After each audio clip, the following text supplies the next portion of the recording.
Next on Worcester News Tonight, the man who police say carjacked a vehicle after leading officers on a highway chase is in custody. Plus, lights, camera, action. Hollywood takes over the city's downtown to the delight of movie fans.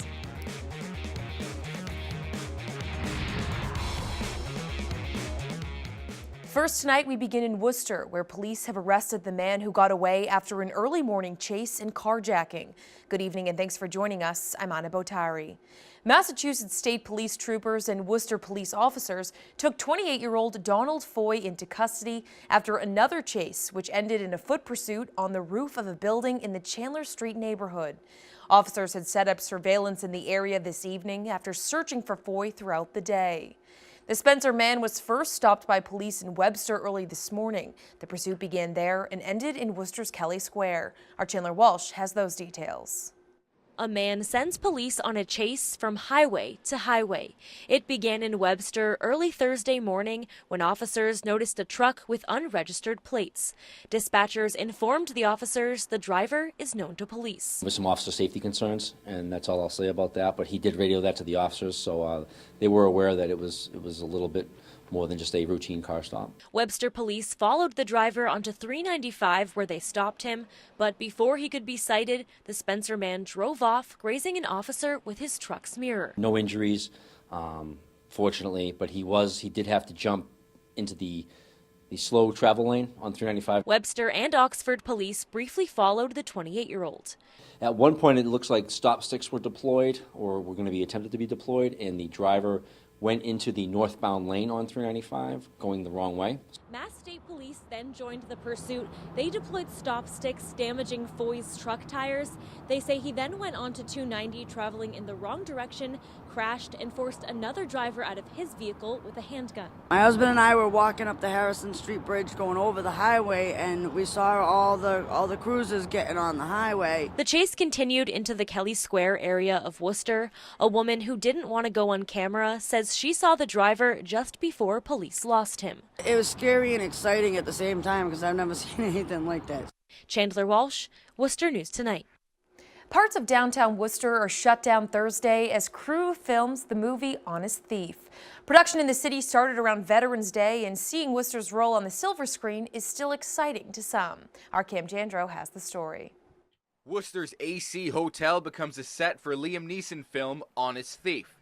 Thursday, spectators downtown took in some of the action. So they were like jumping out of a window and like tackling each other like onto a bunch of plants, like in what seemed like strangling each other.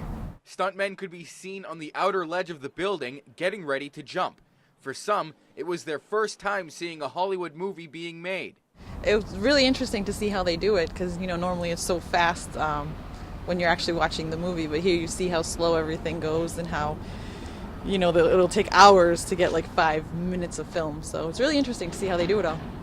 Now, Worcester's AC Hotel is just one of many locations that film crews have been seen over the last few weeks. And even though film crews have been in the city of Worcester recently, excitement still runs high for people watching on the sides.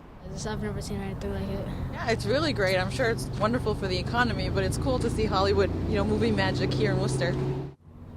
Now, crews are expected to be in the city for about another week or so. Road closures will take place at numerous spots until about December 5th. If you want to find out whether or not you will be impacted by these road closures, you can go to the city's website and check for yourself. In Worcester tonight, I'm Cam Jandro, Worcester News Tonight. A Bancroft High School alum, now author, Q Carmu, is sharing his story of coming to America. Q was just 8 years old when he, his mother, and his siblings escaped a civil war in Liberia. He wrote his book about the trials he and his family were put through, as well as their journey to America.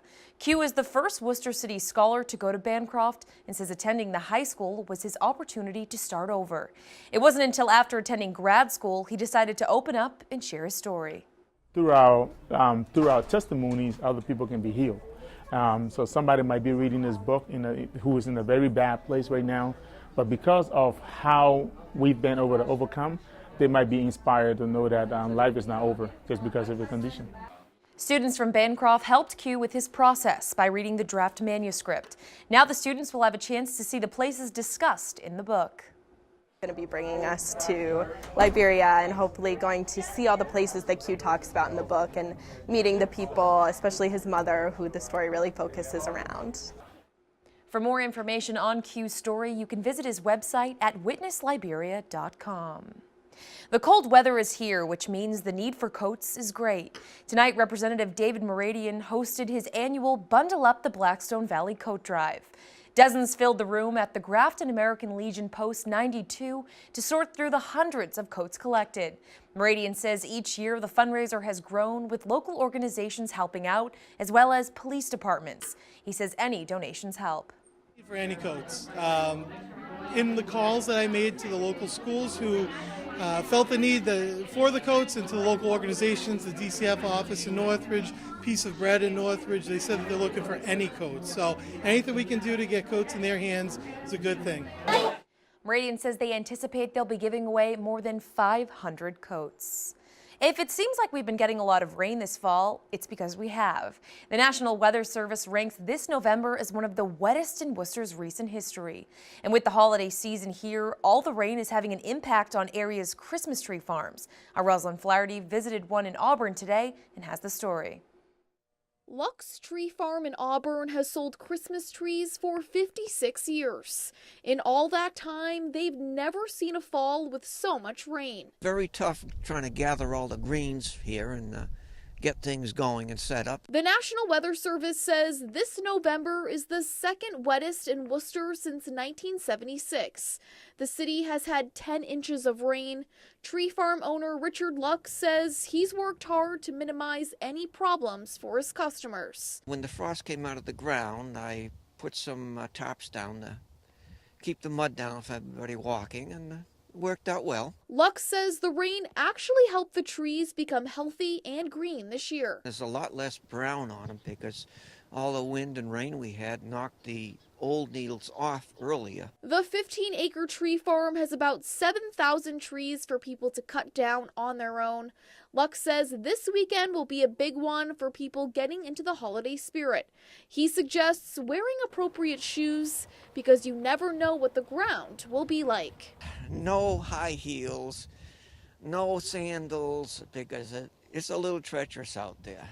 Do people wear high heels? Definitely. Does that surprise you? They get all stuck in the mud. Rosalind Flaherty, Worcester News Tonight. Worcester City officials are modifying their proposed amendment to an urban revitalization plan filed with the state. It identifies additional properties for redevelopment and acquisition as part of the ballpark project.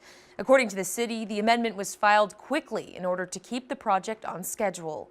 The city released a new list today of the properties in the Canal District and Green Island neighborhoods considered necessary for the ballpark project. Good Chemistry in Worcester is awarded the city's first retail marijuana license Thursday. The dispensary opened for medical sales in August. Today's approval was the last local confirmation needed. Now the retailer needs final approval from the Cannabis Control Commission. License conditions approved by the city's License Commission are intended to avoid a repeat of traffic issues Leicester saw when Cultivate began selling recreational marijuana. The YWCA in Worcester is set to receive its first major renovation in more than 56 years. The organization opened in 1961 and since then has only had one partial renovation. The YWCA announced this week they've surpassed the halfway point of their $7.5 million capital campaign. The total renovation is expected to cost $23 million. Executive Director Linda Cavioli says will stay open while the work is being done. Renovation is set to start next summer. The organization's mission to empower women will continue. This point with all women-owned firms. So our project manager, Pink & Company, is a woman-owned firm. We hired Consigli Construction as our construction manager, and they've put together a totally women-run project team for the YWCA. Close to 200 private and corporate foundations and individuals have supported so far, including two $1 million donations, which is the largest gifts the YWCA has ever received. The Worcester Railers showing off the newly renovated library at Lakeview Elementary School.